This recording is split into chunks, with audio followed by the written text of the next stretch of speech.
प्रत्येक तालाचा स्वतःचा स्वभाव असतो आणि त्या स्वभावाला अनुसरून जर ती बंदिश झाली तर ती तालासाठी झालेली बंदिश होते. म्हणून रोहिणीताईंच्या बंदिशींमध्ये मला हे वैशिष्ट्य वाटतं की झपताल मध्ये ज्या बंदिशी आहेत त्याच तुम्हाला रूपक मध्ये नाही दिसणार, त्याच तुम्हाला तीन ताल मध्ये नाही दिसणार. दोन शब्दांच्या मध्ये नृत्यांगनेला स्वतःचा कल्पनाविष्कार फुलवता आला पाहिजे. शब्दांनीच सगळं सांगून टाकलं तर ते इलस्ट्रेटिव्ह होतं आणि ते नृत्य कलाकाराला त्याच्यातनं काहीच वाव मिळत नाही.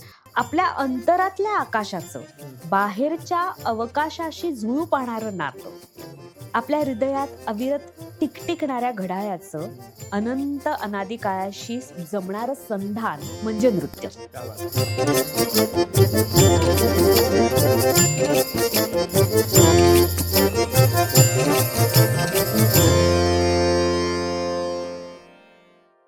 नमस्कार मंडळी. जाई काजळ निर्मित आणि स्मृतिगंध प्रस्तुत आभाळाची माणसं पर्व दुसरं अर्थात ज्योतीने तेजाची आरती ह्या मुलाखत मालिकेत तुमच्या सर्वांचं मनपूर्वक स्वागत.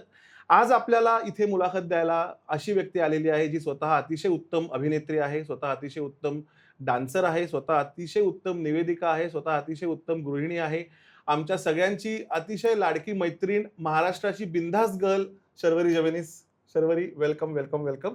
आमच्या सगळ्या टीमतर्फे तुझं मनापासून स्वागत आणि तू इथे आलीस म्हणून तुझं मी अभिनंदन पण करतो आणि मी तुझे खरंच मनापासून आभार पण मानतो. आणि आमची खूप जुनी मैत्री असल्यामुळे आता मी जसं आधीच्या भागात म्हणत आलोय फॉर्मॅलिटी संपली तशी फॉर्मॅलिटी संपली आता. ओके. शर्वरी, आज तू इथे एका अतिशय मोठ्या व्यक्तिमत्वाविषयी गप्पा मारायला आलेस आणि आता वास्तविक पाहता त्या व्यक्तिमत्वाचं नाव सुद्धा नवीन पिढीला कदाचित माहिती असेल किंवा नसेल किंवा फक्त नावच माहिती असेल असं मला वाटतं. तर मी मंडळी तुम्हाला सांगतो की पंडिता रोहिणीताई भाटे यांच्याविषयी आज आपण इथे चर्चा करणार आहोत आणि व्यक्तिमत्व त्यांचं कसं होतं हे शर्वरी आपल्याला उलगडून दाखवणार आहे. तर शर्वरी, अतिशय पहिला बेसिक प्रश्न मी तुला विचारतो, जो सगळ्या शिष्यांना विचारला जातो, की रोहिणीताईंकडे तुझं शिक्षण किती वर्ष झालं? सगळ्यात पहिल्यांदा खूप खूप धन्यवाद आदित्य, की एरवी मी अनेक मुलाखती देत असते, पण रोहिणीताईंविषयी बोलायला मला आज इथे बोलवलं त्याचा मला विशेष आनंद आहे. थँक्यू. मी परत एकदा सांगतो, आम्ही सकाळी गप्पा मारत बसलो होतो तेव्हा हा जो तुला मी प्रश्न विचारलाय की तुझं रोहिणीताईंकडे शिक्षण किती वर्ष झालं, हा मी प्रश्न तिला सकाळी ब्रेकफास्ट करताना विचारला होता आणि सरप्राइझिंगली आपण पटकन सांगून मोकळे होतो ना, 20 वर्ष झालं, 25 वर्ष झालं, 15 वर्ष झालं. ही मुलगी विचार करायला लागली त्याच्यावर.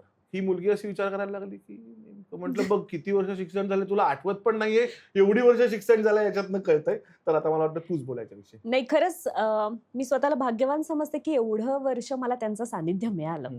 आणि मी 7 वर्षाची असताना नृत्य भारती त्यांची जी कथक संस्था आहे पुण्यामध्ये, तर त्याच्यात दाखल झाले. पण सुरुवातीचे काही वर्ष मी त्यांच्या ज्या ज्येष्ठ शिष्या होत्या त्यांच्याकडे शिकत होते. पण माझ्या अंदाजाप्रमाणे मी जवळजवळ 25 वर्ष ते 30 वर्ष त्यांच्या सानिध्यात कथक करू शकले. क्या बात आहे, क्या बात आहे. एवढी मोठी व्यक्तिमत्व, एवढी मोठी कलाकार आपल्याला गुरु म्हणून लाभले, ह्याची पहिली जाणीव तुला कधी झाली? खरं सांगायचं ना तर ती अशी अचानक जाणीव आज कळलं मला असं झालंच नाही. ती हळूहळू कशी होत गेली मी सांगते. की खूप लहान होते, 7 वर्षाची होते तेव्हा सुरू केलं मी म्हटलं तसं. तर मी ज्यावेळेला 3ऱ्या वर्षाला शिकत होते, नृत्याच्या 3ऱ्या वर्षाला 2 परीक्षा झाल्या होत्या आणि त्यावेळेला असं व्हायचं की आमची बॅच झाली की रोहिणीताई सिनियर्सना शिकवायला म्हणून क्लासवरती यायच्या. तर माझी बॅच होतानाच त्या येतायत असं म्हणजे पहिल्यांदा त्यांचं दर्शन मला व्हायला लागलं. आणि तो काळ खरं मी एवढी छोटी होते, म्हणजे मी त्यावेळेला अशी 7वी 8वीत वगैरे असेल, पण तरी सुद्धा मला ना त्यांना बघायचं असायचं. म्हणजे मला रिक्षावाले काकांबरोबर मी यायचे, तर रिक्षावाल्या काका आज उशिरा येऊ देत आणि मला अजून 5-10 मिनिटं त्यांना बघता येऊ दे असं वाटायचं. तर का खरं म्हणजे असं काही नाही, तर मे बी असं असेल की एकतर त्यांचं व्यक्तिमत्व असं होतं आणि तपस्या, इतक्या वर्षांची नृत्यातली साधना, त्यांनी आपोआप एक कांती उजळ होते, ते तेज आलेलं असतं. त्या काळात ते त्याच्यामुळे आले का काय कळत नव्हतं, पण त्यांना बघायचंय. त्या अशा आल्या की त्या कशा वावरतायत, त्या सगळ्या म्युझिशियन्सशी कशा बोलतायत, त्या येऊन कशा बसतायत, त्या बसण्यातली ग्रेस, हे ते 7वीतलं वय काय असं ग्रेस समजणाऱ्यातलं नव्हतं, पण तरी हे मला बघायचंय, त्यांना बघत बसावं असं वाटण्यासारखं तेव्हापासून जे सुरू झालं. म्हणून मी म्हटलं की तो असा एक दिवस झाला की मी या महान व्यक्तीला भेटते असं नाही झालं. ते हळूहळू प्रचिती देत देत देत तर म्हणजे त्या एवढ्या लहान वयात पण वाटत राहिलं की खिळवून ठेवणं त्यांनी. म्हणजे मला असं वाटतं की शर्वरी, की तू आता ज्या पद्धतीचं यश आणि ज्या पद्धतीची पॉप्युलॅरिटी किंवा ज्या पद्धतीची पर्सनॅलिटी तू आहे, जसं तुझ्या बाबतीत आता लोकांचं असं होत असेल की आम्हाला शर्वरी ताईंना एकदा बघायचंय, तर असं हा म्हणजे कारण एखाद्या शाहरुख खानला किंवा सलमान खान किंवा एवढ्या मोठ्या अभिनेत्याला बघण्याची क्रेज असणं हे खूप नॅचरल आहे. पण अशा व्यक्तिमत्व की जे प्रकाश होतात नाहीये नाहीये. आणि तसं बघण्याचं म्हणजे मला असं आतून असं फील होतं की काय प्रकारची व्यक्ती असेल ती. शर्वरी, मला अजून एक तुला विचारायचं आहे की साधारणपणे शास्त्रीय संगीत किंवा शास्त्रीय फॉर्म म्हटला कुठच्याही कलेचा, की त्याच्यामध्ये एक बोजडपणा आहे असं एक उगाचच किंवा असं एक सामाजिक मत झालेलं आहे की तेव्हा ते शिकायचं जर तुम्हाला असलं तर तुम्हाला त्याच्यामागे खूप मेहनत करायला पाहिजे, ऑफकोर्स करायला पाहिजे. परंतु मला जर उद्या बॉलिवूड करायचं असतं, मला जर उद्या सेमी क्लासिकल फॉर्म करायचा असला, तर ह्या क्लासिकल शिकण्याचं किती महत्व आहे असं तुला वाटतं? बोजडपेक्षा मी त्याला असं म्हणेन की तो अवजड आहे जास्त. म्हणजे अशा ह्यानी की तुम्हाला करायला जर त्याची सुरुवात केली तर सगळ्यात पहिलं म्हणजे ती शैली तुमच्यात दिसायलाच 5 वर्ष घेते.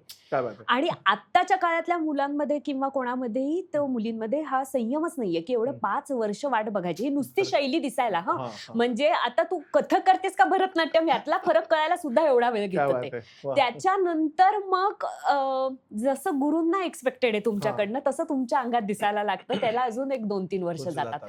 आणि मग गुरूंनी जे शिकवलेलं असतं त्याच्या पलीकडे स्वतःचं काहीतरी म्हणणं असतं किंवा मी दिसणं त्यातनं, माझा स्वभाव डोकवणं, माझी प्रतिभा दिसणं, त्या जे त्यांनी शिकवलंय त्याच्यावरतीच स्वतःचं संस्कारित रूप त्याच्यात बाहेर येणं. बरोबर. याला अजून 2-3 वर्ष म्हणजे जवळजवळ 10-12 म्हणजे वर्षांचं एक तप. अगदीच. तपाचा भाव. आता तू शैलीत दिसणं हा खूप छान शब्दप्रयोग वापरलास. मला वाटतं रोहिणीतांच्या बाबतीत हा एकदा त्यांच्या शिकण्याच्या काळात हा एकदा त्यांच्यापुढे प्रश्न आला होता. त्या किस्स्याबद्दल जरा सांग. रोहिणीताईंनी सगळ्यात पहिल्यांदा मी सांगते की ज्या लोकांना रोहिणीताई माहित नाहीये त्यांच्यासाठी म्हणून खास सांगते की माझ्या गुरु ह्या महाराष्ट्रातल्या पहिल्या शास्त्रीय नृत्यांगना आहेत की ज्यांनी शास्त्रीय नृत्याची संस्था फक्त पुण्यात नाही तर महाराष्ट्रातली ती पहिली आहे. नृत्य भारती कथक डान्स वा. अकादमी 1947 साली सुरू केली. वा. आणि तो काळ हा असा एक तर पुण्यातला पेठेतला कर्मठ लोकांचा आणि नाचकाम करणारी किंवा चांगल्या घरातल्या मुली नृत्य करत नाहीत. नृत्य हा शब्द खूपच संस्कारित आहे त्यामुळे मी नाचकाम करत नाहीत अशा पद्धतीचं त्यांना हिणवणं जायचं किंवा नृत्याकडे बघण्याचीच पद्धत एवढी संकुचित होती त्यावेळेला.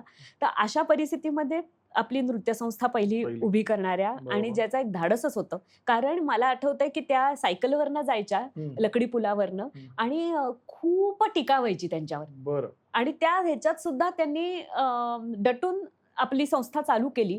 त्यांना प्रत्येक मुलगी मिळवायला तिच्या घरी जाऊन पालकांना सांगायला लागलं की हे जे नृत्य आहे हे उथळ नाहीये, हे नुसतं मनोरंजन करत नाही, हे तुम्हाला अंतर्मुख करणार आहे, याच्या मागे शास्त्र आहे, याच्या मागे अभ्यास आहे. तुम्ही तुमच्या मुलीला काहीतरी वाह्यात किंवा असलं करायला पाठवत नाही आहात तर तुम्ही तिला पाठवा आणि मग तुम्ही ठरवा स्वतःहून की हे पाठवणं योग्य आहे का. पण आधी 1 महिना तर तिला येऊ दे. असं प्रत्येक घरात प्रत्येक पालकांना सांगितल्यानंतर त्यांच्याकडे हळूहळू विद्यार्थिनी जमायला लागल्या. विद्यार्थी तर लांब राहिलं, विद्यार्थिनी जमायला लागल्या. पण त्यांनी हे एवढं धाडसाचं किंवा क्रांतीचं पाऊल उचलल्यामुळे आज आमच्यासारख्या सगळ्या पुण्यातल्या आत्ताच्या काळात इतकं सुकर झालंय की प्रत्येक गल्लीत नृत्याचं शास्त्रीय नृत्याचे संस्था आहेत पुण्यात. तर त्यामुळे ह्या अशा अवघड परिस्थितीत त्यांनी ही नृत्य संस्था सुरू केली आणि ती सुरू केली सुद्धा त्या प्रामाणिकपणे सांगतात त्याविषयी की अतिशय तुटक्या काय म्हणू सामग्रीवरती. म्हणजे त्यांच्या एक गुरु येऊन त्यांना शिकवलं होतं. त्यांना 11 तोडे शिकल्या होत्या त्या आणि त्या 11 तोड्यांच्या वरती त्यांनी क्लास सुरू केला. त्या म्हणाले तेव्हाच्या माझ्या या काळा म्हणजे डोकं बुद्धिमत्ता किंवा काय ह्याचा काहीही विचार न करता मी सुरू केला क्लास. पण प्रांजळपणे त्या म्हणाल्या माझ्यामध्ये पहिल्यापासून ऑनेस्टी होती. तर मी प्रांजळपणे प्रत्येकीला 11 तोडे शिकून झाले की सांगायचं की मला एवढंच येतं, आता तू दुसऱ्या कोणत्याही गुरुकडे जाऊ शकतेस.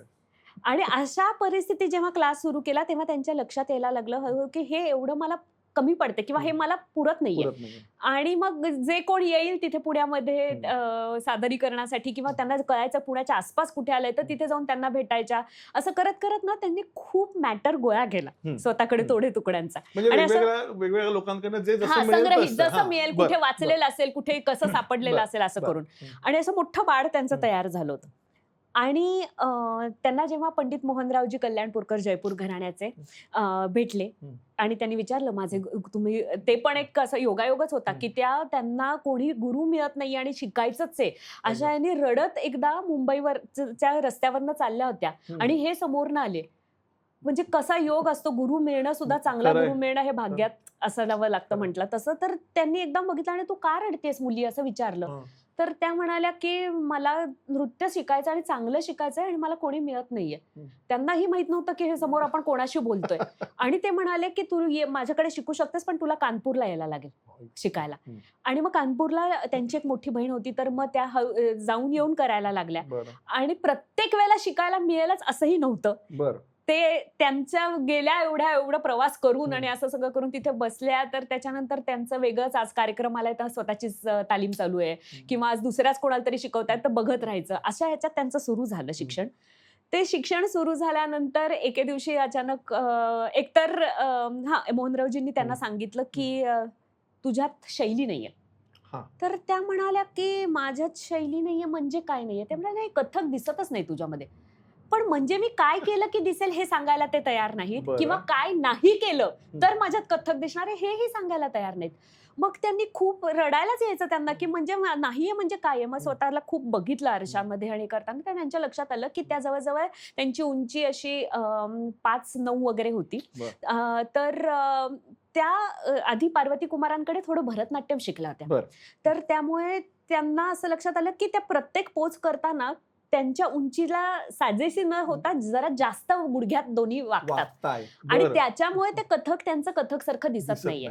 हा सूक्ष्म फरक होता, खरं बदल होता, पण तो तेवढा त्यांनी केला आणि त्यांच्यात शैली दिसायला लागली. तर असं हे शैलीवरनं जो विषय निघाला आणि मग त्यांना ते सापडलं स्वतःचं नृत्य. पण त्याच्यासाठी ते त्यांना शोधायला लागलं. म्हणजे मोहनरावजींनी असं त्यांना असं नाही दिलं. पण मला सांग ते बाडाबद्दल मोहनराव काय म्हणले होते? ते जे बाड होतं त्या उत्साहाने ते एके दिवशी मोहनरावजींकडे घेऊन गेले आणि म्हणाले हे बघा मी एवढे परण तोडे वगैरे अशी बंदिशी जमवलेल्या आहेत. मोहनरावजींनी असं पाहिलं आणि त्यांना म्हणाल्या की फेकून दे पहिले ते सगळं. त्यांना म्हणजे कळेच ना, अवसानच गळलं सगळं की मी एवढे वर्ष मेहनत घेऊन हे केलंय, फेकून दे किंवा जाळून टाक असं सांगितलं त्यांनी. तर त्यांना राहवलं नाही. गुरुनी दिलेली जरी आज्ञा होती ती तरी त्या सांगतात अजूनही की पण मी ते गुपचूप माझ्या कपाटात तसंच ठेवून दिलं कारण मी खूप मेहनत घेतली होती ते सगळं जमवायला. मग पण गुरूंच्या सानिध्यात ज्या गोष्टी घडतात तर साहित्याचा लहेजा काय असतो, तर जसा साहित्याचा असतो तसा नृत्याच्या भाषेचा, तबल्याच्या भाषेचा, पखावतच्या भाषेचा प्रत्येकाचा एक लहेजा आहे हे त्यांच्या लक्षात आलं. आणि त्याच्याशी प्रामाणिक राहून जेव्हा ती बंदिश बनते आणि ती ऑर्गॅनिकली पुढे जाते एका फ्रेज मधनं दुसरी, तेव्हाच ती सकस बंदिश बनते. आणि त्या बंदिशीचं सौंदर्य तेव्हाच ते खुलून देतं. आणि ते परंपरागत आलेल्या खानदानी घरंदाज बंदिशी जेव्हा कानावर पडल्या तेव्हा त्यांच्या लक्षात आलं का मोहनरावजींनी त्यांना सांगितलं होतं की हे बाडे, कारण ते एकाला एक टला फ जोडून कधी कविता होत नाही, यमक जुळत नाही आपण जसं म्हणतो तसं त्या भाषेचं सौंदर्य असतं. आणि त्यामुळे रोहिणीताईंच्या बाबतीत मला नेहमी वाटतं की हा त्यांनी दृष्टिकोन किंवा हा धडा त्यातनं असा घेतला की त्यांनी फार बारकाईने साहित्याचा विचार केला, नृत्याच्या पण आणि त्याच्या व्यतिरिक्त पण, की त्यांना हे आम्हाला सांगताना पण त्या सांगतात की प्रत्येक तालाचा स्वतःचा स्वभाव असतो आणि त्या स्वभावाला अनुसरून जर ती बंदिश झाली तर ती तालासाठी झालेली बंदिश होते. म्हणजे फॉर एक्झाम्पल खूप जणांना जर माहिती नसेल तर आता एक उदाहरण देते की रूपक हा 7 मात्रांचा आहे आणि ज्याच्यात 3 3 धीना धीना, तर थोडासा 3 3 धीना धीनाचं स्वरूप आपण बघितलं तर ते नाजूक किंवा नजाकत घेऊन येणारं असे बोलेत, तालाचेच बोलत असेल. त्याच्या उलट तुम्ही जर चौताल पाहिला तर धा धा धिंता किड धा धिंता ते टिकता गदिगन, धीर गंभीर आहे, वजन असणारा भारत वाटतो. त्याच्यामध्ये सगळ्या धातिट धातिट धाधा तिट किड धातिट ह्या बंदिशी त्याच्यात सूट होतात. आणि 3 3 धीना धीनामध्ये त्या केल्या तर ते त्याला सहनच होत नाही, त्या तालाला स्वभावालाच ते सहन होत नाही. तर हा एवढा बारकाईने विचार करायचा किंवा हा दृष्टिकोन जो मिळाला तो त्यांना ती जी घटना घडली त्याच्यानंतर मिळाली. आणि म्हणून रोहिणीताईंच्या बंदिशींमध्ये मला हे वैशिष्ट्य वाटतं की झपताल मध्ये ज्या बंदिशी आहेत त्याच तुम्हाला रूपकमध्ये नाही दिसणार, त्याच तुम्हाला तीन तालमध्ये नाही दिसणार. लोक काय करतात नाही तर नृत्य कलाकार की दम बदलतात फक्त मात्रांच्या हिशोबाप्रमाणे आणि मॅटर तोच राहतो. बंदिशी कानावर त्याच ऐकू येतात आणि सगळीकडे त्या तशा दिसतात, ह्यांच्या तशा नाही होत.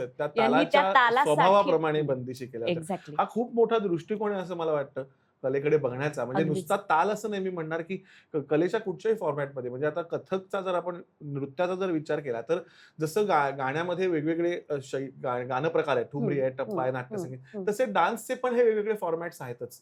मग ह्या दृष्टिकोनाचा तुला आज एखादी कला सादर करताना किंवा फिल्म सॉन्ग, तू आता तू फुटप्रिंट्स करतेस कार्यक्रम, त्याच्यामध्ये तू एवढ्या नृत्य प्रकार सादर करतेस, क्लासिकल पासून ते अगदी फिल्म्स पर्यंत, ह्या दृष्टिकोनाचा तुला ह्या वेगवेगळे कला प्रकार सादर करताना किती फायदा झाला?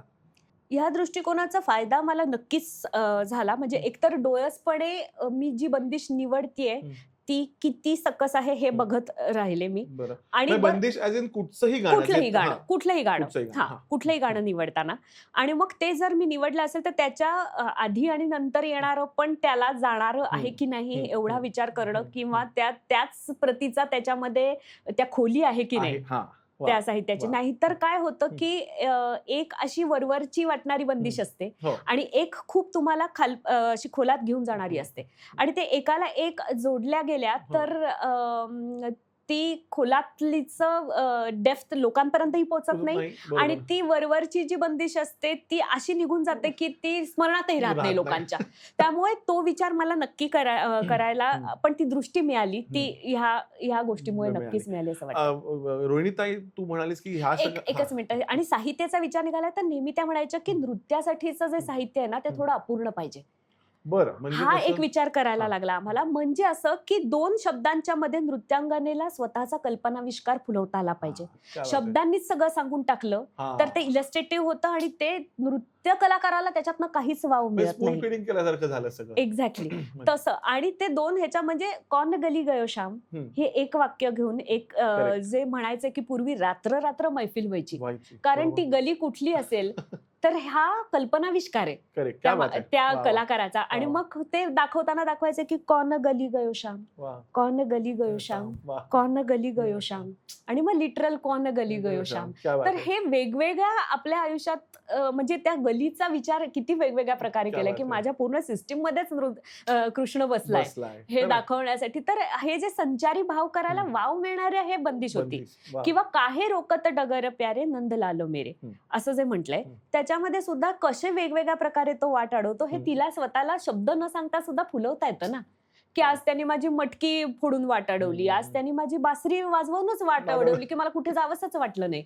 तर हे तिला विचार करायला, तिला त्यातनं अजून स्वतःला फुलायला जे वाव देतं ते नृत्यासाठीचं पोषक साहित्य. क्या बात आहे. म्हणजे एखादा शास्त्रीय गायक जसा राग मांडतो, त्या रागाच्या आरोह अवरोह किंवा त्या कॅनव्हासमध्ये राहून तसंच झालं. म्हणजे मला आठवतं मी खूप वर्षापूर्वी खूप लहान असताना सितारा देवींचा एक बघितलं होतं, जेव्हा त्याच्यात तो अक्रूर कृष्णाला घेऊन जातो आणि त्या सगळ्या गोपिका त्या रथाच्या मागे धावतायत की त्याला नेऊ नकोस. तर त्या सितारा देवींनी ती किती गोपिका किती प्रकारे थांबू शकतात हे जवळपास 30-35 मिनिटं त्यांनी ती उडी दाखवलं होतं. म्हणजे हा प्रतिभेचाच एक प्रचंड मोठा भाग आहे. शर्वरी, मला असं तू मगाशी म्हणलीस कसं रोहिणीताईंना ह्या सगळ्या गोष्टी मिळवायला खूप कष्ट करायला लागले, त्यांना काही अशा सहज मिळाल्या नाही. मग त्यांनी तुम्हाला देताना ह्या गोष्टी किती सहज उपलब्ध करून दिल्या? त्यांना ज्याच्यातनं जायला लागलं त्याच्यातनं त्यांच्या शिष्यांना जायला लागू नये हे बहुतेक एकदम त्या बाबतीत त्या दृढ होत्या. आणि म्हणून असेल, पण आम्हाला खूपच त्यांनी असं दिलं सगळं. आणि जितकं पाहिजे तितकं घ्या अशाच पद्धतीत होतं ते.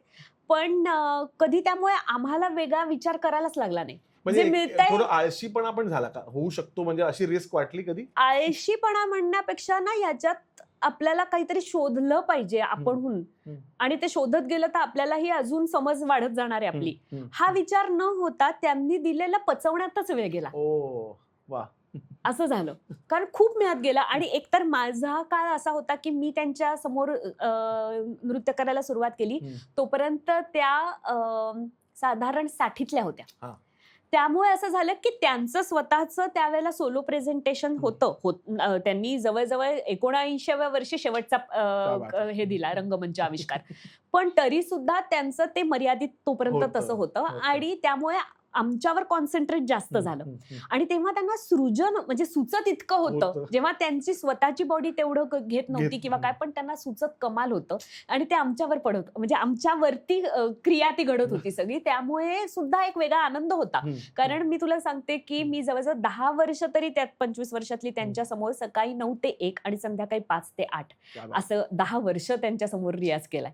आणि ते त्यांना जे सुचत होतं 7.5 मात्रांचा ताल नील असेल, मग त्याच्यामध्ये ध्रुपद असेल, समग्र असे अनवट मात्रांच्या रचना किंवा ताल असं करणं, हे मोहनरावजींकडनं त्यांना पहिलं सूत्र मिळालं होतं. आणि त्या प्रेरित होऊन त्यातनं त्यांनी, त्यांचा डान्स हा ना बुद्धिवादी होता आदित्य. त्याच्यामुळे ना कायम असं काही मिळालं की त्याच्यात स्वतःच त्यांचं हे सुरू व्हायचं. पण हे कसं आता मोहनरावजींनी फक्त सूत्र दिलं होतं, आम्हाला अख्खे ताल मिळाले आणि नुसते ताल नाही, समग्र रचना. म्हणून मी म्हटलं ना, रिसर्च त्याच्यात स्वतः करावा, असंच त्याच्यात शोधत का जायला आणि कसं शोधण्याच्या वाटा कुठल्या आहेत हे आम्हाला तेव्हा कळलंच नाही. कारण आम्हाला असं सगळं मिळालं, पण ते पचवण्यातच आमचा सगळा बिल्डिंग बांधूनच मिळाली की आता तुम्ही रेडीमेडच आहे सगळं, असं झालं बरोबर. ते. शर्वरी, हल्लीचा हा प्रिसेटचा जमाना आहे. म्हणजे आपल्याकडे सुद्धा मुलं मुली शिकायला येतात आणि पहिला प्रश्न विचारतात की मला कथक कधी येईल, किंवा मला पेटी कधी येईल, किंवा मला तबला कधी येईल. तर वास्तविक या प्रश्नाचं उत्तरच नाहीये. कधी येईल पेक्षा सुद्धा पालक पहिला प्रश्न हा विचारतात की ती रंगमंचावर कधी जाईल, स्टेजवर कधी दिसेल. एक्झॅक्टली. म्हणजे आणि जे हल्ली सोशल मीडियामुळे आपण जे काही शिकवण्याची आणि जी काही रेडीमेड रील्स किंवा रेडीमेड गोष्टी बघतो की 1 2 3 4 1 2 3 4 झाली स्टेप, झालं गाणं. या प्रिसेटच्या जमाना, मी असं म्हणणार नाही की तो आत्ता आलाय. हे वर्षानुवर्ष चालतच राहिलं, फक्त त्याचं माध्यम वेगळं असेल. मग रोहिणीताईंची शिकवायची पद्धत त्या काळात कशी होती, की त्यांच्या एवढ्या विद्यार्थिनी असताना एक सेट फॉर्म्युलात त्या शिकवायच्या का प्रत्येकीला वेगळं तिच्या कुवतीप्रमाणे असं काही शिकवायचा? खूप मस्त प्रश्न आहे हा आदित्य. कारण खरंच रोहिणीताई त्या बाबतीत पण वेगळ्या होत्या. एक तर त्यांचा जो तमाम नृत्य संस्थांचा एक फॉर्म्युला असतो की परीक्षांना बसवणं दरवर्षी, तर त्यांचा त्याच्यावर विश्वासच नव्हता. म्हणजे केवळ परीक्षेचा पोर्शन आहे म्हणून हा तालातला एक आमद, एक परण, एक तोडा, एक तुकडा, एक तिहाई झाला हा ताल, आता पुढचा ताल. तो ताल मुरलाच नाही तुमच्यात, तर तुम्हाला असं तुम्ही 15 ताल शिकाल, पण उपयोग काय?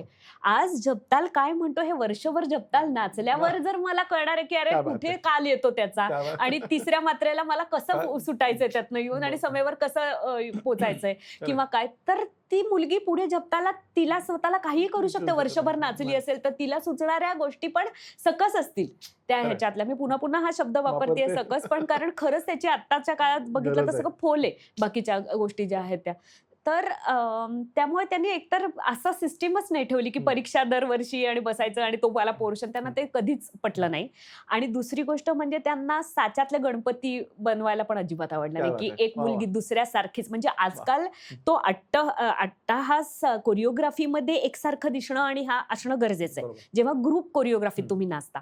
पण त्यांनी इंडिव्हिज्युअल व्यक्ती घडवायचा आणि इंडिव्हिज्युअल कलाकार घडवण्याचाच प्रयत्न केला एक गुरु म्हणून. आणि ते मला फार महत्वाचं वाटतं की प्रत्येकीची कुवत कशात आहे, प्रत्येकीचा ओढा कशात आहे. कोणाला अभिनय जास्त भावतो, कुणाला लयकारी जास्त भावते, कुणाला पढंत जास्त भावते. तर मग त्याच्यावर थोडा जोर देऊन किंवा तशा पद्धतीने तिला विकसित करण्याचा प्रयत्न. तर हा त्यांनी थोडा एक 1 to 1 ज्याला आपण म्हणतो की पर्सनल टच देणं असतं, तर हा थोडा ठेवला. आणि त्याच्यामुळे असं नाही झालं की स्टिरियोटाइप की एक मुलगी जशी नसते तशीच दुसरी नसते. म्हणजे रोहिणीताईंच्या प्रतिकृती नाही घडल्या. कारण हेच म्हणजे हा खूप महत्वाचा मुद्दा आहे. कारण आपण बऱ्याचदा बघतो की एखादा मुलगा जेव्हा परफॉर्मन्स द्यायला लागतो, अरे हा ह्यांचा शिष्य, हे अगदी दिसायलाच लागतं. म्हणजे मी असं म्हणेन दुसरं की गुरुकडनं नेमकं काय घ्यायचं याची शिष्याला भान ठेवायला पाहिजे. तर हे तू रोहिणीताईंकडनं कसं, कारण असं होऊच शकत नाही की एक व्यक्ती सगळ्या दृष्टिकोनातनं उत्तमच आहे. प्रत्येकामध्ये गुण आणि दोष असतातच. मग त्याच्यातलं नेमकं आपण काय उचलायचं हे तू कसं ठरवलंस, किंवा हे तुला कधी कळलं? आणि मला ना त्यांची ती जी सगळं एखादी रचनाकडे बघण्याची प्रोसेस होती ना पूर्ण, तीच खूप भावली. म्हणजे कुठल्या कुठल्या अँगलनी बघतात. एक तर नृत्य ही संकीर्ण कला आहे. त्याच्यामध्ये जसं संगीत अविभाज्य आहे, साहित्य अविभाज्य घटक आहे, तसंच चित्रकला कधी ठोसपणे, कधी अमूर्तपणे, शिल्पकला अशीच अमूर्तपणे. वा. आणि त्यामुळे इतर सर्व ललित कला त्याच्यामध्ये कधी ठोसपणे कधी अमूर्तपणे पण त्या जोडलेल्याच आहेत एकमेकांशी. वा. नाट्य तर आहेच आहे आहेच. त्याच्यामध्ये. तर ह्या सगळ्या कलांकडे बारकाईने आणि वेगळ्या अँगलनी, म्हणजे फक्त नृत्यासाठी आलाय म्हणून नाही. हम्म. ते आम्हाला म्हणायचं तुम्ही जा चित्रकलेच्या एक्झिबिशन्सला, हम्म. त्यांना नेहमी असं वाटायचं की ह्या सगळ्या ज्या संलग्न कला आहेत त्या तुम्ही जितक्या पाहाल जितक्या अनुभवाल तर ना तुम्हाला तेव्हा कळणार नाही की ह्याचा काय आपल्या नृत्याशी काय संबंध येणार आहे, पण ते झिरपत असतं तुमच्यामध्ये आणि ते कधी तुमच्यामधनं एक सृजनाची वाट सोडून बाहेर क्या येईल बात आहे. हे तुम्हाला कळणार नाही. त्यामुळे खूप बघा, हम्म. खूप शोषून घ्या. तर असंच कायम त्यांची वृत्ती त्या प्रकारची होती. तर त्यामुळे ना मला असं वाटलं की तो दृष्टिकोन माझ्यासाठी फार महत्वाचा होता. सगळ्यात पहिले मी काय घेतलं असेल तर हा दृष्टिकोन, वा. की एखाद्या ठुमरीकडे बघताना त्या किती वेगवेगळ्या नजरेने बघतात त्याच्याकडे, ते शब्दांच्या पलीकडे किती जाऊ शकतात, त्या स्वतःच्या दायऱ्यात राहून सुद्धा तो दायराच कसा वाढवू शकतात शास्त्राच्या ह्याच्यात राहून, की लिमिटेशन्स म्हणजे जेवढ्या लिमिट्स आहेत त्याच्यात त्याच एक्सटेंडच करतात पण तरी ते त्याच्यातच राहतात. सो हे कसं जमतं मोकळं राहिला त्या नियमांमध्ये राहून सुद्धा एवढं मोकळं स्वातंत्र्य घेतलंय, असं कसं काय त्यांना जमतं. ह्याचा विचार माझ्यासाठी जास्त फॅसिनेटिंग होता. म्हणून असेल कदाचित की माझ्या गुरु भगिनी जर 5 ठुमरी शिकल्या असेल आणि मी 4 शिकले असेल, मला कधी इन्सिक्युअर नाही झालं. कारण त्या 4 ठुमरींमध्ये त्यांचा विचार काय होता, म्हणजे आज मला जर 5वी ठुमरी करायची वेळ आली माझ्यासाठी तर तो विचार त्यांचा पुढे नेणं माझ्यासाठी गरजेचं होतं. आणि माझ्या नृत्यातनं रोहिणीताई दिसतात, प्रत्येकालाच वाटतं की आपला अरे यांचा शिष्य असं छान वाटतं, कळलंच पाहिजे की कुठनं आलंय, पण ते त्या डेप्थ मधनं कळावं अशीच माझी इच्छा होती, नृत्यातनं नाही.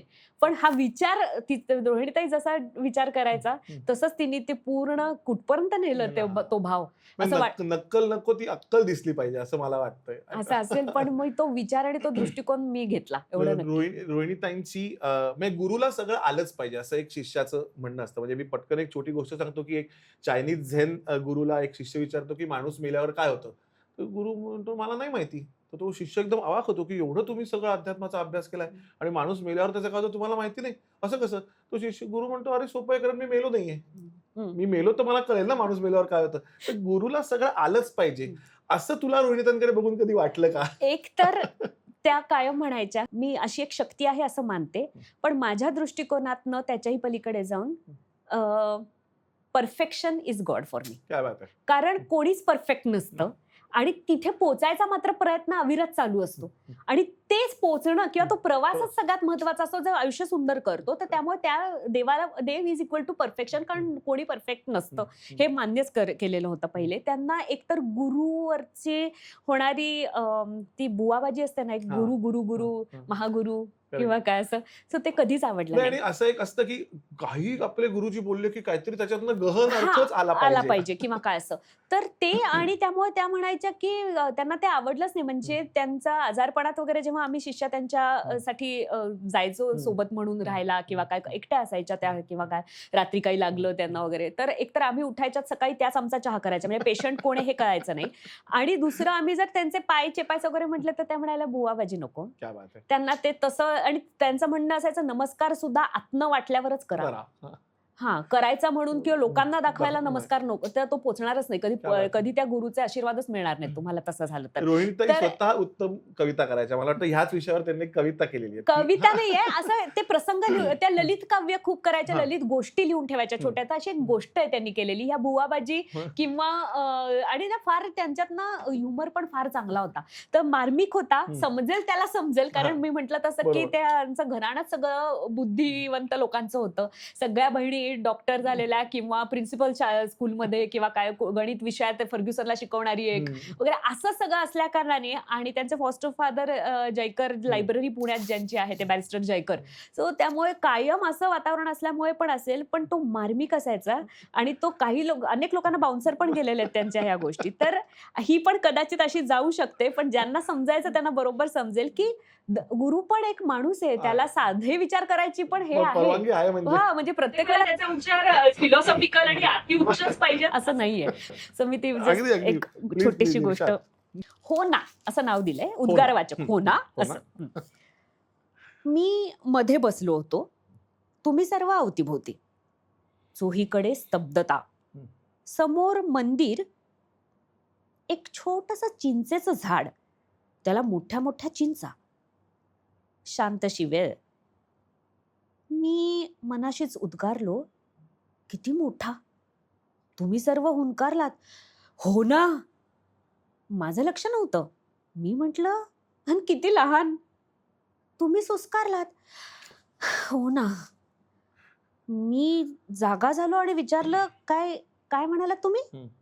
तुम्ही गंभीरपणे म्हणालात, किती मोठा ईश्वर आणि किती लहान आपण सगळेजण. कितीतरी छोटे. हो ना. मी मनातल्या मनात शरमलो. माझ्या मनात आलं होतं, किती मोठा चिंचेचा आकडा आणि केवढं लहान झाड. वा वा, क्या बात आहे. मला वाटतं शर्वरी की रोहिणीताईंच्या अजून पण तुझ्याकडे खूप छान ही सगळी ललित काव्य आहेत. तर एखाद दोन त्यांच्या म्हणजे तुला आवडलेल्या त्यांच्या एक हे कारण हो. हा एक वेगळं आस्पेक्ट आहे की हा, हे कला. मला ह्याच्याविषयी एक तर सांगायचंच आहे की रोहिणीताई जेव्हा गेल्या 2008 मध्ये, तेव्हा त्यांचे काही पुस्तकं, वह्या, कविता हे सगळं जे संग्रहित केलं होतं ते क्षमाताईंना मिळालं आणि त्यांचा हा मोठेपणा की त्यांनी आम्हाला पण ते पास ऑन केलं क्या बात आहे. वाचायला किंवा काय. त्याच्यामध्ये कविता आणि गोष्टी असे नावाचं त्यांचं एक त्यांनी लिहिलेलं वही होती. बरं. तर त्याचं मला स्वतःला कौतुक असं वाटतं की आजकाल 4 वही जरी चांगल्या सुचल्या ना, तर त्या कधी पब्लिश होत आहेत, कधी फेसबुकवर जात आहेत, कधी सोशल मीडियावर जात आहेत, त्याच्यासाठी लोक अशी वाट बघत असतात. इथे जवळजवळ 50 गोष्टी आणि 100 एक कविता असतील, ज्या त्यांनी स्वतःसाठी म्हणून लिहिल्या, ज्या नृत्याशी संबंधित डायरेक्ट अशा होत्या असं नाही, आणि त्यांना स्वतःला व्यक्त व्हायचं होतं म्हणून लिहित गेल्या. त्यांना त्या पब्लिश कराव्याशा वाटल्या नाहीत, आमच्या समोरही व्यक्त केल्या नाहीत. क्या बात आहे. ह्या ज्या नंतर आम्हाला मिळाल्या आणि वेगळ्याच रोहिणीताई आम्हाला कळल्या त्यातनं. क्या बात आहे. तर एक 1958 साली त्यांनी पब्लिसिटी स्टंट नावाचं गोष्ट लिहिली. बरं. मला त्याचं अप्रूप आता एवढं जास्त वाटतं की आपण आता इन्स्टावरची काही रील्स बघतो, जी व्हायरल का झाले तेच कळत नाही. कळत नाही. खरं. म्हणजे एक वेड्यासारख्या माकड उड्या कोणीतरी मारतं, दुसऱ्याला वाटतं की अरे आपणही मारू, एवढे याला लाईक्स मिळालेत. मग तो मारतो, मग अजून एक मारतो आणि असं वाढत जातं ते सगळं. आपण का मारतोय आणि त्याच्यात खरंच आपल्याला आनंद आहे का? ह्याचा विचार होतो का फक्त लाईक्सचा होतो, की हे खरंच एक शांतपणे प्रत्येकाने तटस्थपणे विचार करायची गोष्ट आहे. इतकं ते कॅरीड अवे होत जाते बरोबर, आजकालच्या काळात. बरोबर. तर ह्या सगळ्यावर भाष्य करणारी एक गोष्ट 58 सालीच साली, लिहिलेली आहे, पब्लिसिटी स्टंट. ऊन रखरखीत पडलं होतं. एक गोलसा कवडसा कुठल्याशा गवाक्षातून आत घरातल्या जमिनीवर आटोपशीरपणे वामकुक्षी करीत होता. एका रिकाम टेकड्या बोक्यानी तो कवडसा पाहिला. त्याच्या मनात काय आलं कोण जाणे. क्षणभर विचार केल्यासारखं दाखवून तो हळूहळू जांभया देत आला आणि कवडसाच्या काठी बसला. इकडे तिकडे पाहत त्यांनी हलकेच ते ऊन चाटलं. पुन्हा वर पाहिलं आणि पुन्हा कवडसा चाटला. दुपारची वेळ, भटक्या मांजरांची सुद्धा आळसावण्याची वेळ. पण बोक्याचं ते चाटणं आणि डोळे मिटणं पाहून एका मांजराचा आळस कुठल्या कुठे नाहीसा झाला. कुतूहल जागं झालं. काय चाटतोय तरी काय, काय पितोय तरी काय हा बोका? बहुधा दूध असावं. आपणही भुकेलेलेच आहोत आणि नसलो तरी दुधाचे 2 थेंब काय, ऑलवेज वेलकम. शेपटी हलवीत मांजर तिथे जाऊन पाहतं, तो बोका कवडसा चाटतोय, दुधाचा थेंब नाही. तरी चाटतोय, ऊन चाटतोय ऊन. आणि पुन्हा मिशांना काहीतरी खाताना लागावं तसं मिशा पण साफ करतोय. डोळे मिटतोय, उघडतोय. उत्सुकता अगदी उत्तू गेली त्या मांजराची.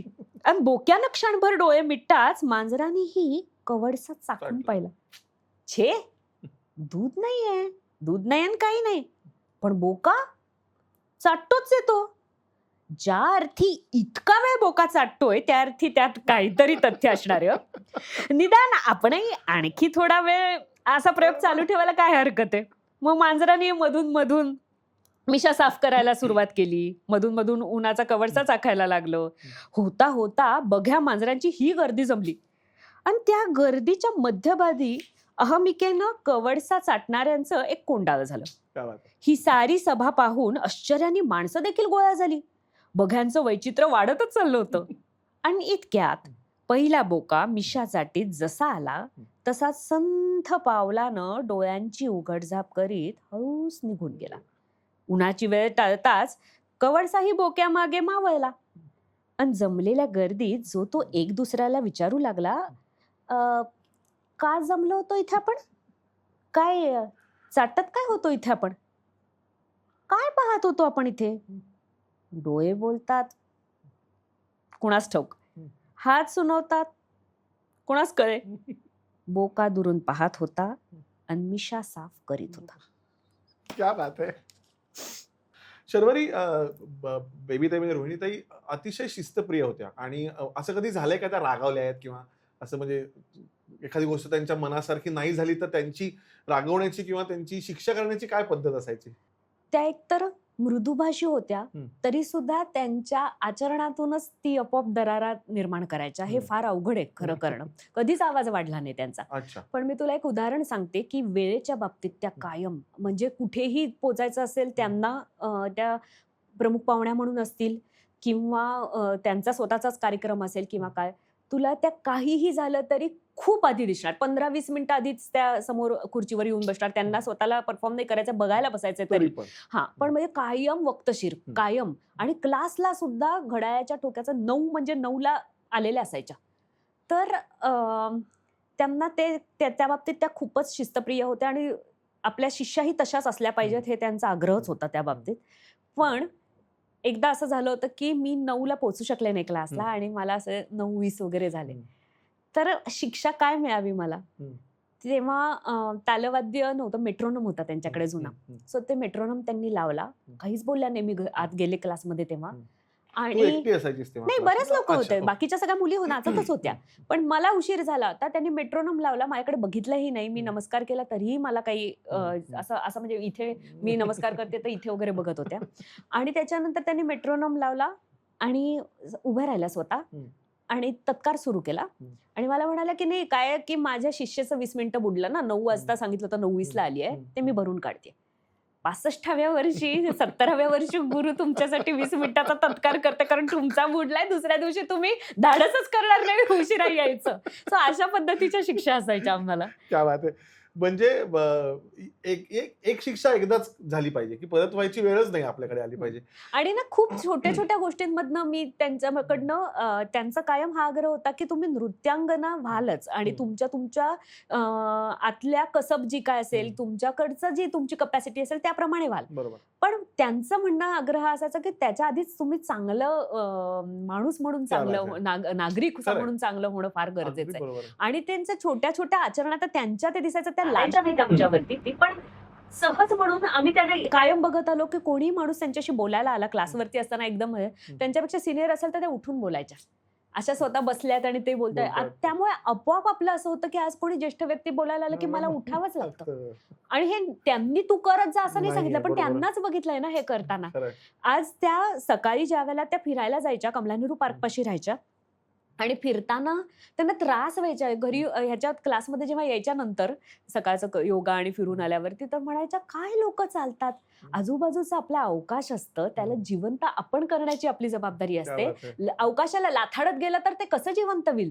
कसे चालतात लोक? काही साध्या चालण्यात लालित्य नाही, काही नाही त्यांच्या. सो कोणी समोर आले त्यांना त्याचाही त्रास व्हायचा. निसर्गावर मनापासून प्रेम, खूपच प्रेम. तर अशा ह्या सगळ्याच गोष्टींमधनं मी काय शिकले, सगळ्यात महत्वाचं मी तुला सांगते की सौंदर्य शोधायला शिकले त्यांच्याकडनं.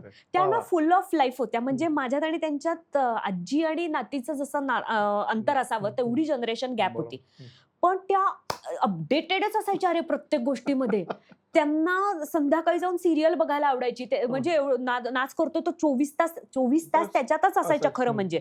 पण त्यांच्यासाठी तो एक रिलीफ असायचा एखादी सिरियल बघणं किंवा काय. आज कुठलं नवीन नाटक असेल तर सांग आपण जाऊया, कुठला तरी चित्रपट बघायला जाऊया.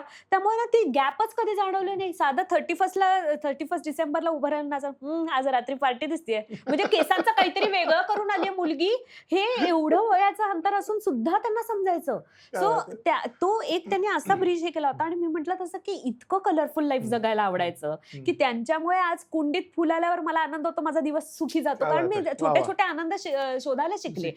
एक तर सौंदर्याची दृष्टी मिळाली नृत्यामुळेच, की कथक नृत्यातलं सौंदर्य शोधता आणि त्यांनी ते दाखवल्यामुळे सुद्धा असेल. आज आकाशात खूप चांगली छटा उमटली, माझा छान जातो दिवस. वेगळी कारण शोधायला लागत नाही, मोठा आनंद शोधायला. किंवा काय करायला. आणि मग डिप्रेशन वाटत नाही तुम्हाला त्या गोष्टी. तुम्ही असं शोधणं, ती नजर मिळणं फार गरजेचं आहे. ती मला त्यांच्यामुळे मिळेल, कारण मला त्यांना कायम फुल ऑफ लाईफच जगताना पाहिलं शेवटपर्यंत. आणि किती पॉझिटिव्हिटी असावी. पॉझिटिव्हिटीचं मी तुला सांगते, त्यांनी जेव्हा शेवटचा परफॉर्मन्स केला 79व्या वर्षी, तेव्हा त्यांनी ना एक दोहा बसून अभिनय केला एकतर. तेव्हा ताल वगैरे आणि अन्योक्ती केली. हां, आणि ती संस्कृत होती. आणि ज्याच्यामध्ये असं होतं की एक भुंगा तर तो कमळामध्ये जातो, दिवसभर मधप्राशन करतो कमळामध्ये. आणि तो इतका गुंग होतो की त्याला संध्याकाळ झाली आणि सूर्य मावळायला आला हे समजत नाही. आणि सूर्य मावळतो आणि कमळ पाकळ्या मिटून घेतं आणि भुंगा आता अडकतो. तर तो अडकल्यानंतर तो विचार करतो की ठीक आहे, तरी सुद्धा काय होईल की दुसऱ्या दिवशी सकाळ होईल, पहाट झाली की परत आपल्या पाकळ्या उमलायला लागतील आणि आपण त्यातनं सहज निघून जाऊ. पण नियतीच्या मनात काहीतरी वेगळं होतं. बरोबर पहाटे हत्तींचा एक कळप झुंड तिथे आला जलविहार करायला, जलक्रीडा करायला. आणि एका हत्तीच्याकडनं नेमकी तीच वेल उखडली गेली आणि बाहेर टाकली गेली सोंडेतनं. तर म्हणजे ते कधी उमललंच नाही फुल. तर लोक अशी बघतात ना जेव्हा रसिक म्हणजे पहिले त्याचं हे देतात, म्हणजे काय करणार आहे मी परफॉर्म याच्याविषयीचं थोडंसं माहिती देतात. तर हे ऐकल्यावर असं ऑडियन्स मधनं नेमकी तीच उखडली गेली वगैरे असं करतात. तर त्या लोकांना सांगतात की तुम्हाला वाटायला ही गोष्ट दुःखद वाटू शकते, पण मला ह्याच्यासारखी सुंदर दुसरी गोष्ट वाटत नाही की आयुष्यभर भुंग्याला काय करायचं होतं, तर मधप्राशन. सगळ्यात मोठी पॅशन त्याची ती होती. ती करताना मृत्यू येणं ह्याच्यासारखी दुसरी सुंदर गोष्ट नाही. आणि त्याच्या पुढे त्या बोलायच्या की मी गेले जवळजवळ 60 वर्ष ज्या कथकच्या कमळात अडकलेली आहे, तर नियतीने माझी वेळ तेव्हाच उखडावी जेव्हा मी त्याच्यात आत कार्यरत आहे. मला त्याच्यातनं बाहेर पडल्यानंतर नको न्यूज देवा. मी त्याच्यात मग्न असताना, गुंग असतानाच मला घेऊन जा. किती म्हणजे पॉझिटिव्ह असावं. मला त्यांच्या बायपास नंतरचा पण किस्सा तू सांगितलास, तू आता सांग असं वाटतंय. 2 गोष्टी. एकतर त्यांचा बायपासच्याही आधी एकदा त्या स्कूटर वगैरे चालवायच्या, तर त्यावेळेला ती वेस्पा किंवा अशी याचीवाली स्कूटर होती. नाही त्या काळातली. म्हणजे साधारण 1970 वगैरेच्या सुमाराची. तर तशी चालवायच्या. तर त्यांना एकदा एका आलिशान गाडीने धडक दिली आणि त्यांचा उजवा हात मोडला आणि त्याच्यात रॉड टाकायला लागला. आणि डॉक्टरनी त्यांना सांगितलं की आता तर तुम्ही नाचण्याचा फार विचार करू नका, तुमचा पायाने नुसतं चालता आलं तरी खूप आहे, असं एवढं त्या डॅमेज होतं सगळं. तर मग केस करायची होती, कारण मोठी हे होतं आणि नुकसान पण खूप झालं होतं. तर ते केस तर वेळ लागतं सगळ्या वकिलांच्या बरोबर हे करायला. त्याच्या वेळात मधल्या ह्याच्यात त्यांनी ते कैवल्य योगा करून स्वतःचा हात एकदम व्यवस्थित करून परत सगळं वळायला वगैरे असं सुरुवात केली, मनगट वगैरे. तर वकिलांनी त्यांना सांगितलं, अहो असा हात हलवू नका आणि मनगट वगैरे वळवू नका, आपल्याला आर्थिक नुकसानीचा आपण हे दावा करतोय तर ते आपल्याला मिळणार नाही तुमचा हात नॉर्मल झाला तर. तर त्या म्हणाल्या की अरे, एखाद्या नृत्यांगनेला नृत्य करू नकोस म्हणणं हाच तिचं मोठं नुकसान आहे. मला नको आर्थिक नुकसान, मी नृत्याशिवाय राहू शकत नाही. त्यामुळे त्या म्हणाल्या मी असं काहीही करणार नाही. मला कधी लवकरात लवकर मी सुरू करते ह्याच्यासाठीच तर मी हा प्रयत्न केलाय की हात हलवायला, आणि तू मला म्हणतोस की हात हलवू नका. तर असं नाही घडू शकत.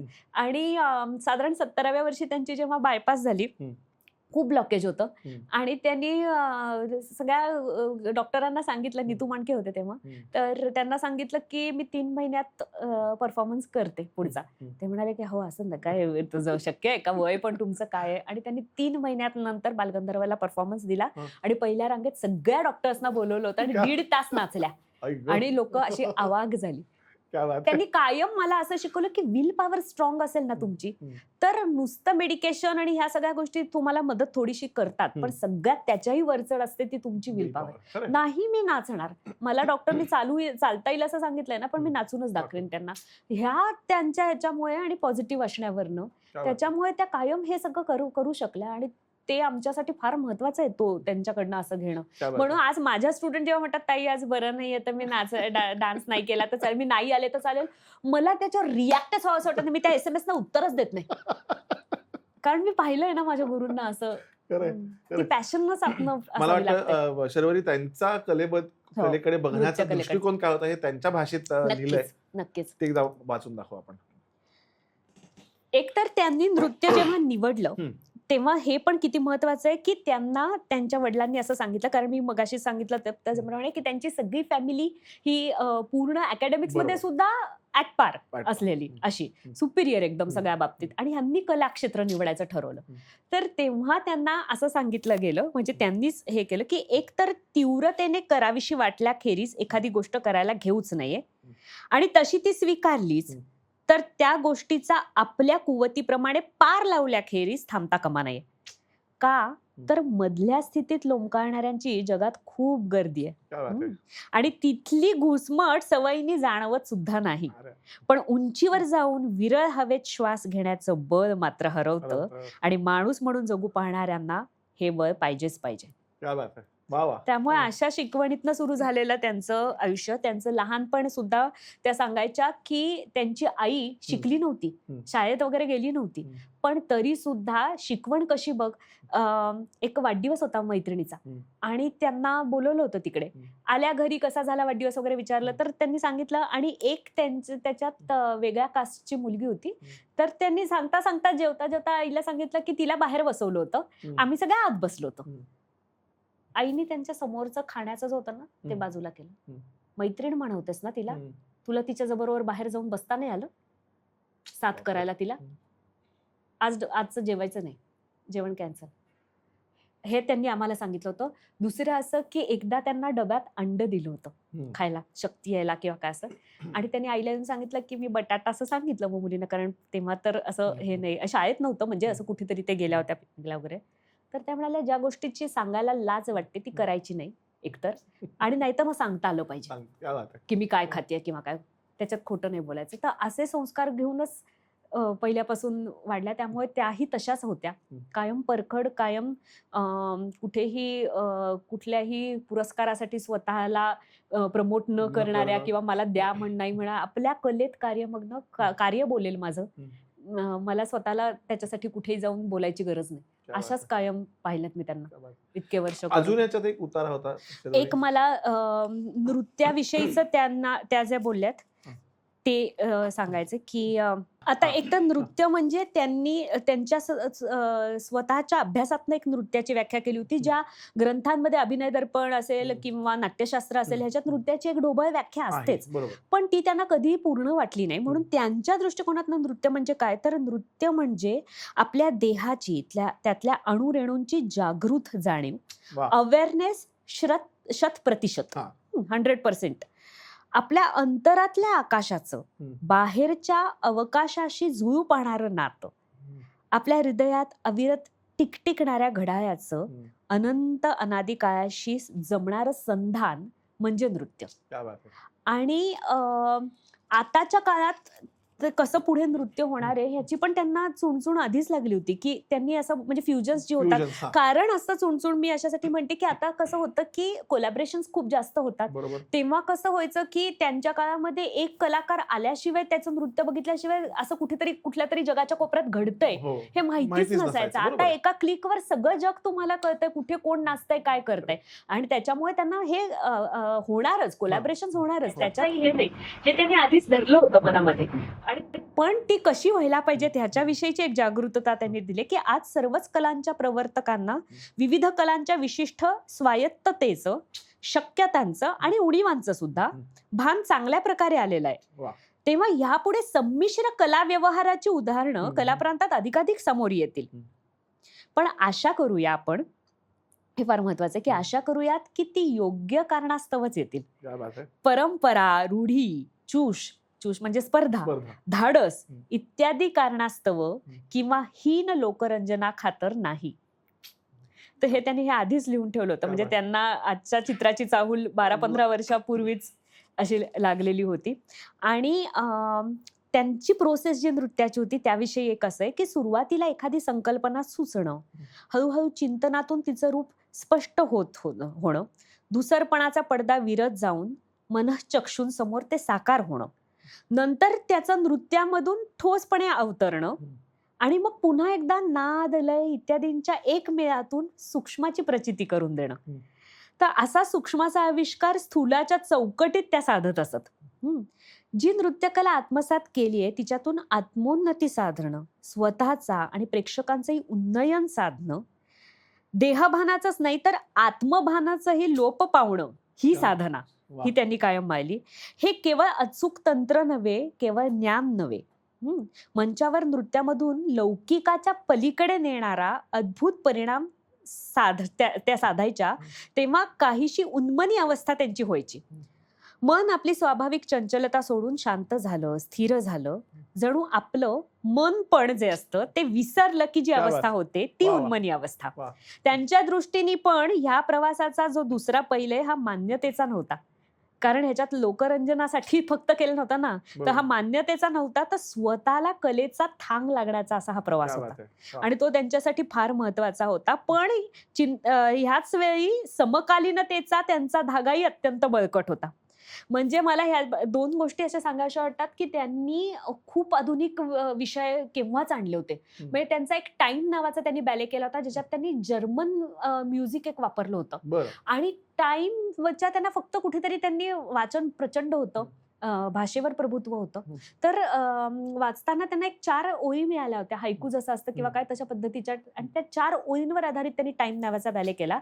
ज्याच्यामध्ये असं होतं, की time freezes, time flows, time teases आणि लास्टला टाइम इज. क्या बात आहे.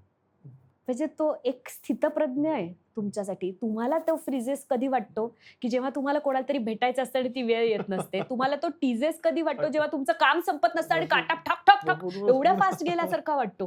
ते सगळं तुमच्या घडण्यावरती आहे. बरोबर आहे. आणि फ्लो तर आहेच आहे, पण टाइम इज क्या बात तो आहे. तुम्हाला एक स्थितप्रज्ञ होऊन बघतोय. हे त्यांनी केव्हा केलेलं होतं. किंवा एक कठपुतली नावाचा त्यांनी बॅले केला, ज्याच्यामध्ये अशी दाखवलीत की सगळ्या एकसारख्या नसतायत, सगळं करतायत आणि एकीला असं वाटतं की तिला एक प्रकाश खुणावतोय. म्हणजे ते स्वातंत्र्य आहे, फ्रीडम आहे. आणि ती तो मुखवटा काढते, मुखवटा घालून नाचल्या होत्या सगळ्या. आणि ती मुखवटा काढते आणि त्याच्यापर्यंत पोहोचायचा प्रयत्न करते. पहिले धडपडते, अयशस्वी होते आणि मग जमायला लागतं. आणि तिचं बघून बाकीच्यांनाही वाटतं आपणही करावं. त्या करायचा प्रयत्न करतात, तर त्यांना ते सोसवत नाही. स्वातंत्र्य सुद्धा तुम्ही घेतल्यानंतर ते तुम्हाला सोसवलं गेलं पाहिजे. तर ते त्यांना सोसवत नाही आणि त्या पुन्हा एकदा म्हणतात, नको, आपण ज्या कोशात होतो ती सेफ आपली जागा आहे. तर परत त्या मुखवटा घालतात आणि परत टाकटुकच नाचायला लागतात. आणि मग ती बघते आणि ह्यांना जमलं नाही आणि आपल्याला का जमलं. तर ती पहिल्यांदा म्हणते की ये कैसी इच्छा मेरे मन में जगी, ये कैसी इच्छा मेरे मन में जगी, ये इच्छा मेरे मन में जगी. आणि मग त्या मुलींकडे बघून म्हणते, ये इच्छा मेरे ही मन में जगी. क्या बात आहे. कारण मला सुचलंय म्हणून मी ते निभावू शकले. म्हणजे कॉपी करतात त्यांना तो सोसणारा प्रकाश नाहीये. तर हे तेव्हाच हा विचार आणणं. म्हणून मी म्हणते की ते काळाच्या आड होते. त्यांनी उडान नावाचा एक बॅले केला होता, ज्याच्यात मी मेन कॅरेक्टर केलं होतं. म्हणून मला त्याच्याविषयी सांगावंसं वाटतं की त्यांना त्यावेळेला ना एक स्पॅन एअरवेज नावाची कंपनी आली होती पुण्यामध्ये आणि त्यांचा फर्स्ट अॅनिव्हर्सरी होती. तर त्यांनी विचारलं की म्हणून आमच्या प्रवासाशी संबंधित किंवा उडान म्हणून हा विषय तुम्हाला करता येईल का. आता एअरवेज आणि कथक हे एक उडान हा विषय हा कसा करावा.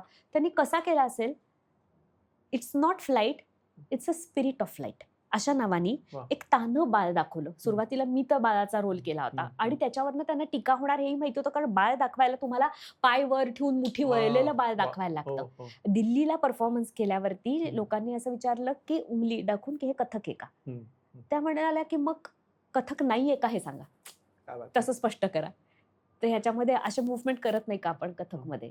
तर ते बाळ त्याला कोणीतरी जंगलात आणून सोडलं आणि ते पक्ष्यांना बघतच ते त्याचं पहिलं इंटरॅक्शन पृथ्वीशी जगाशी होतं. ते त्या पक्ष्यांना बघत होतं आणि त्याला वाटतं आपणही पक्षी आहोत. ते जसं मोठं व्हायला लागतं त्याला फॅसिनेशन होत राहतं. मागे अशी एक लेवल केली होती आमच्या, रेझर होता आणि ते असं चढत्या क्रमाने जाणार होता.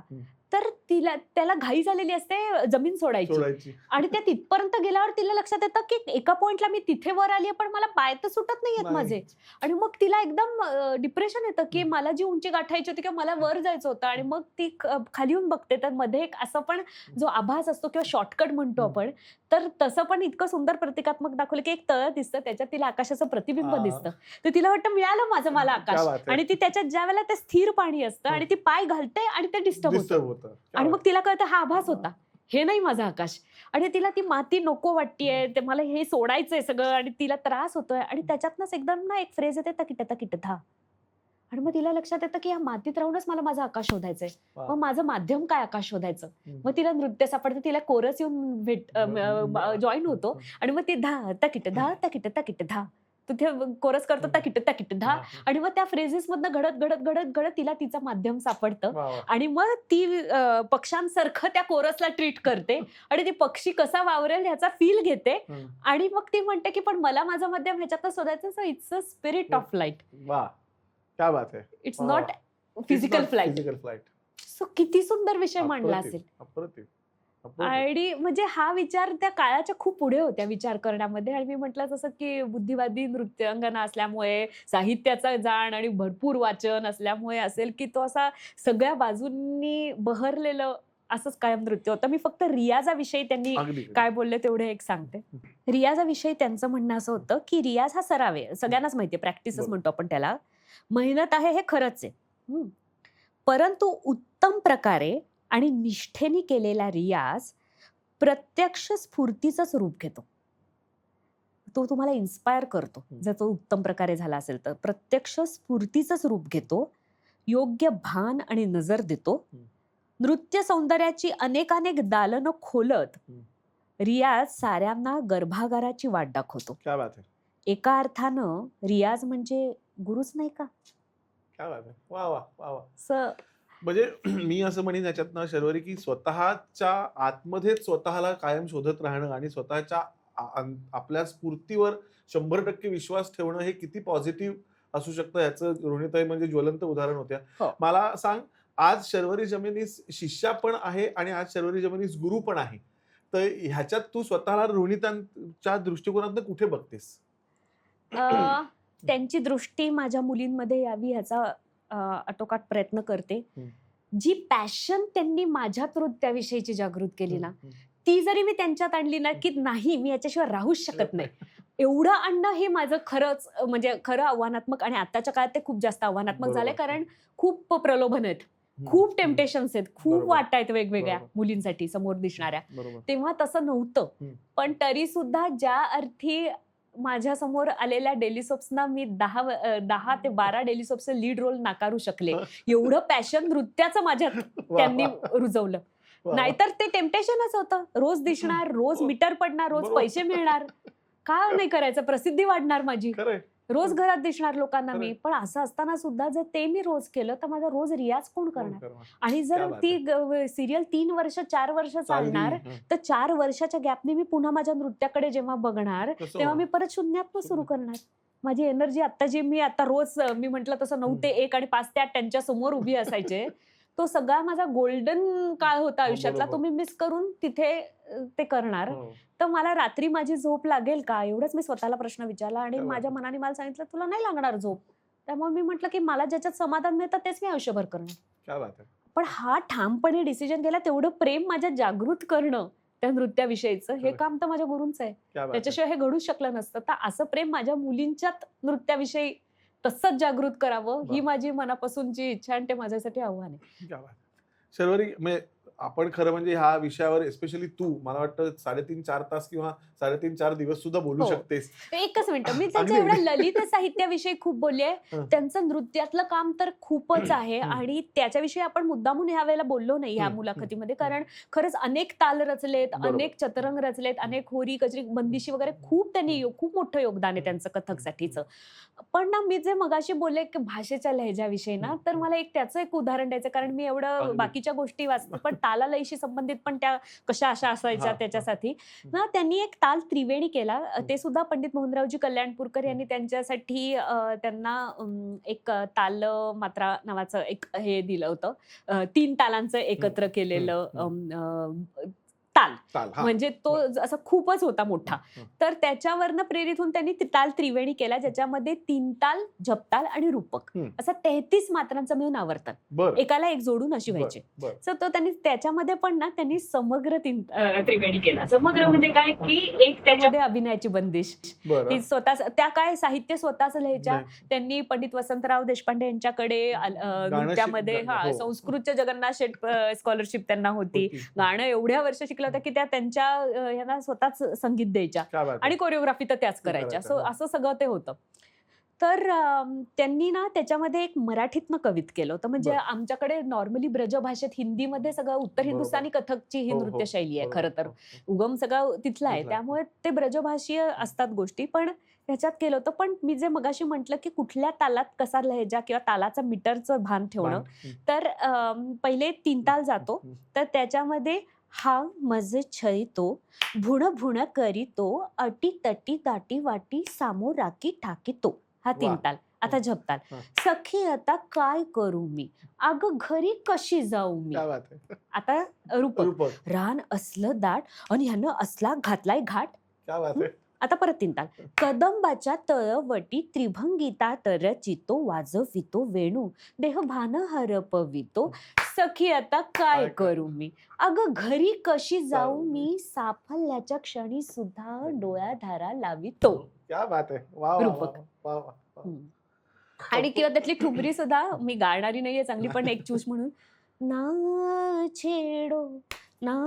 छेडो ना करो बरजोरी, कंकरी मारी फूडी गगरी, भीज गई सारी. ना छेडो ना करो बरजोरी, कंकरी मारी फूरी गगरी, भीज गई सारी. क्या बात है. वाह, वाह, वाह, वाह.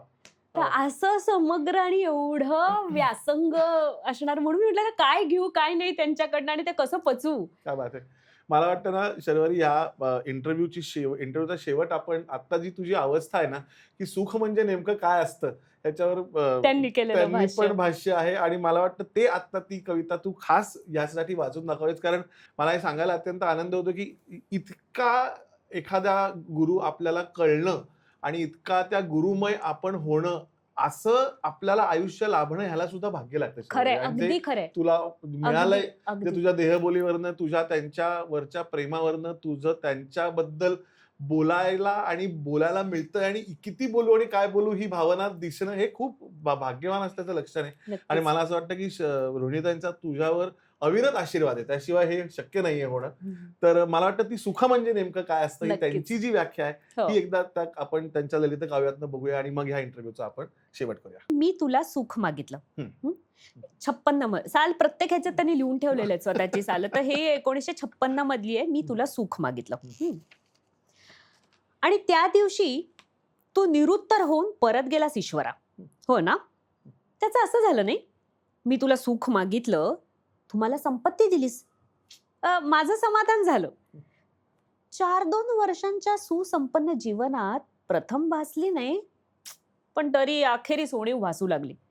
मन म्हणालं, हेच का ते सुख? छे छे, हे नवे सुख, हा तर त्याचा भास. मी पुन्हा तुझ्याकडे आलो, सुख मागितलं, तू मला कांता दिलीस. मी जिज्ञासेनं प्रश्न विचारणार, तो तुम्हाला जाण्यासाठी निशब्द आज्ञा केलीस. कांतेच्या सहवासातली ही ती वर्ष प्रथम अत्यंत आनंदात, सुखात, नंतर मात्र हुरहुरीत जाऊ लागली. अधिक विचार न करता कुरकुरणाऱ्या मनासमवेत तुझ्याकडे परतलो. पुन्हा सुख मागितलं. तू मला आरोग्य दिलंस, यश कीर्ती दिलीस. एका मापाच्या ऐवजी ओटीत 2 मापं पडलेली, त्यामुळे संदेह शंका केव्हाच दूर पळाल्या. मी म्हटलं आता मात्र निर्गाठ सुखाची आणि माझी. आता मिळवायचं काहीच उरलं नाहीये. कनक आहे, कांता आहे, आरोग्य आहे, कीर्ती आहे, आणखी काय हवं? तुझ्याकडे मी पाहिलं, तू हसत होतास मिश्किलपणे. मीही हसलो सहज समाधानाने. पण या नवीन भ्रमाचा निराश नक्की कधी होऊ लागला आठवत नाही. माझ्या परतण्याची वाट पाहून जेव्हा तूच माझ्या दाराशी आलास आणि म्हणालास की हे बघ, आता मात्र अगदी निर्भेळ सुख मी तुझ्या पदरात टाकणार आहे, अस्सल नि निर्भेळ. तेव्हा मी हसलो मिश्किलपणाने. तूही हसलास न समजून. मी म्हटलं, पुरे झाला की ईश्वरा हा थट्टेखोरपणा. मला समजलंय की सुख आनंद ही एक मनस्थिती आहे आणि मन हे जन्मताच तुम्हाला दिलेलंस. आता आणखी सुख वेगळं ते काय मागायचं उरलं. आणि तू निरुत्तर अनखट्टू होऊन माझ्या दारातून परत गेलास ईश्वरा. होय ना? क्या बात आहे, वा वा वा वा, अप्रतिम. शर्वरी, खरं म्हणजे ना, हा इंटरव्ह्यू संपूच नाही असं मला मनापासून वाटतंय, परंतु आपल्याला संपवायला लागेल. आपण कदाचित त्याचा सीझन 3 मध्ये दुसरा भाग सुद्धा करू असं, कारण का आपल्या रसिकांनी आधीच्या पर्वामध्ये सुद्धा अशी काही मागणी कलाकारांच्या केली. बाबतीत मागणी केली होती की तुम्ही आता दुसरा भाग करा, आणि मला खात्री आहे की ह्याच्या इंटरव्ह्यूचाही दुसरा भाग करा, ही कमेंटमध्ये नक्की येणार आहे. ते खरंच आदित्य, रोहिणी ताईच बऱ्याच लोकांना माहिती खरं नाहीयेत. आहे. कारण एक तर शास्त्रीय संगीत जेवढं ऐकलं जातं ना, कानसेन खूप आहेत आणि बरोबर. तसा संस्कार आहेत आपल्या महाराष्ट्रावरती, पण तेवढ्या त्या प्रमाणात कथक शास्त्रीय नाहीये. नृत्यावर नाही, कुठल्याच शास्त्रीय नृत्याच्या बरोबर, संदर्भातले बरोबर, संस्कार नाहीयेत. बरोबर. त्यामुळे आज त्यांचं जीवनकार्य मला थोड्या प्रमाणात का होईना इथे मांडता आलं, हेच मला फार आनंद देणारी नाही, गोष्ट आणि आहे. दुसरं म्हणजे तू इथे आलीस आणि तुझ्याकडनं काही सादरीकरण झालेलं नाहीये असं नॉर्मली आपल्या ह्या इंटरव्ह्यूचा हा फॉर्मॅट नाही आहे. म्हणजे आबालाची माणसामध्ये आम्ही सगळ्या कलाकारांना सांगतो की वाद्य आणायचं नाही, काहीही परफॉर्मन्स द्यायचा नाही. आपण इथे एखादी व्यक्ती, एखादी कला उलगडायला बसलोय. बरोबर. परंतु आज तू इथे आलेस आणि तुझ्याकडनं परफॉर्मन्स झाला नाही, हे मलाच कसं तरीच होतंय. त्यामुळे आज थोडासा आपण फॉर्मॅटला तडा देऊन मी असं तुला सांगतो की कार्यक्रमाच्या शेवटी खास रोहिणीताईंसाठी म्हणून तू काही सादर करायला आवडेल का तुला? किंवा मगाशी जसं मी त्यांचं ताल त्रिवेणी हां. मधलं मराठीतलं कवित सांगितलं, कारण तो भाषेचा लहजा मराठी असेल तर मराठी. तर नेहमी सांगायचं की तुम्ही रचताना सुद्धा संस्कृत मिश्रित तुम्ही हिंदी करताय हां. का तुम्ही ते ब्रज भाषेचं करताय करताय, किंवा हां. काय, म्हणजे का उर्दू आहे, आसमान, हे सगळं तुम्हाला सांभाळताच आलं पाहिजे. क्या बात आहे. तुम्हाला माहिती त्याच्या सांभाळायचं म्हणजे माहिती असलं पाहिजे आधी त्या सगळ्या गोष्टी. तर तशी प्रेरणा घेऊन मी अनेक तालांमध्ये कवित रचली आहेत. पण आत्ता अलीकडे मला पंढरपूरला विठ्ठलाच्या मंदिरात नृत्य प्रस्तुती करायची जेव्हा संधी आली, तर मला असं वाटलं की विठ्ठलावरती एकही कवित नाहीये ताल प्रस्तुतीमधलं. बंदिशी भरपूर आहेत, पण जसं आम्ही ताल प्रस्तुतीत छोटंसं एक कवित म्हणजे कविता, पण ती तालाशी संबंधित, निगडीत, बांधलेली तालात. तर अशी करतो, कारण एकतर ते उत्तर हिंदुस्थानात आल्यामुळे तसं हेच नाही. कृष्णावरची अनेक कवित आहेत किंवा इतर देवदेवतांवरची. म्हणून मग मी एक मराठीत धाडस केलं. तर माझ्याकडनं मी धाडसच म्हणेन त्याला, आणि त्यांच्या तुलनेत तर काहीच ते नाहीये, पण एक प्रयत्न. सावळाच तो वनमाळी, धाण धाण धिट धात्रिकिडत गेंतरान अन वामांगी रखुमाई. ता थे थे ता, सावळाच तो वनमाळी अन वामांगी रखुमाई. मकर कुंडले कर्ण शोभसी, पग विटेवरी हातकटी. ध्वजा पताका ताळ मृदुंग, धाण धाण धिट धात्रिकिडत गेंतरान. ध्वजा पताका ताळ मृदुंग, नाम एक मुखी पांडुरंग. आस लागली तव भेटीची, थे तत आथे. आस लागली तव भेटीची, थे तत आथे. आस लागली तव भेटीची, मीच जाहले सावळ रंग. मीच जाहले सावळ रंग. तूच बाप अन तूच माऊली. तूच बाप अन तूच माऊली, चराचरावर तुझी सावली. जय जय पांडुरंग पांडुरंग, थो थुडंग तत्तथे. जय जय पांडुरंग पांडुरंग, थो थुडंग तत्तथे. 1 2 3 4. जय जय पांडुरंग पांडुरंग, थो थुडंग तत्तथे. क्या बात आहे. वा वा वा वा, अप्रतिम अप्रतिम. याच्यापेक्षा दुसरी मानवंदना असूच शकत नाही असं मला वाटतं. तर शर्वरी, तुझ्यासाठी आम्ही एक खास गिफ्ट आणलेलं आहे, तर त्याचा तू स्वीकार करावास असं मला वाटतं. Thank you so much. तर मंडळी, आबाळाची माणसं पर्व दुसरं याचा हा भाग तुम्हाला कसा वाटला हे आम्हाला जरूर कळवा. तुमच्या कमेंट्समधनं आवडला तर शेअर करा, मित्रांपर्यंत पोहोचवा, आणि श्रुतिगंधचं फेसबुक पेज आणि YouTube चॅनल लाईक करा, शेअर करा आणि सबस्क्राईब करा. धन्यवाद.